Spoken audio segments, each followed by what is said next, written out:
હમણાં સુરતની અંદર એક 12 વર્ષની દીકરીએ સુસાઇડ નોટ લખીને પંખે લટકીને ફાંસો ખાઈને મરી ગઈ. આપઘાત. એક સિન્સિયર માતા પિતા તરીકે દરેકના હૃદય કાંપી ઉઠે ને એવી આ ઘટના છે. વિચારો કે એક દીકરીને પોતાના માતા પિતાનો કેટલો ડર લાગ્યો કે મોતના ડર કરતા એને ઓછો લાગે. બન્યું તો એવું જ હશે ને કે માતા પિતા સાથેના એના ઘણા બધા વાર્તાલાપમાં માતા પિતા એવી રીતે બોલતા હશે ઊંચા વોલ્યુમથી કે કડક શબ્દોમાં કે જેથી બાળકને ડર લાગે. એક માતા પિતા તરીકે વિચારજો કે આપણે બાળકને જ્યારે કંઈક બોલીએ છીએ ત્યારે એ સાંભળે છે કે ડરે છે.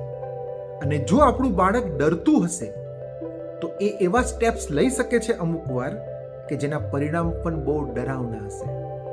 પેરેન્ટિંગની અંદર વોલ્યુમ ઊંચું રાખવાની જરૂર નથી, લાગણી ઊંચી રાખવા પ્રયાસ કરવો જોઈએ. જય હિન્દ, જય ભારત.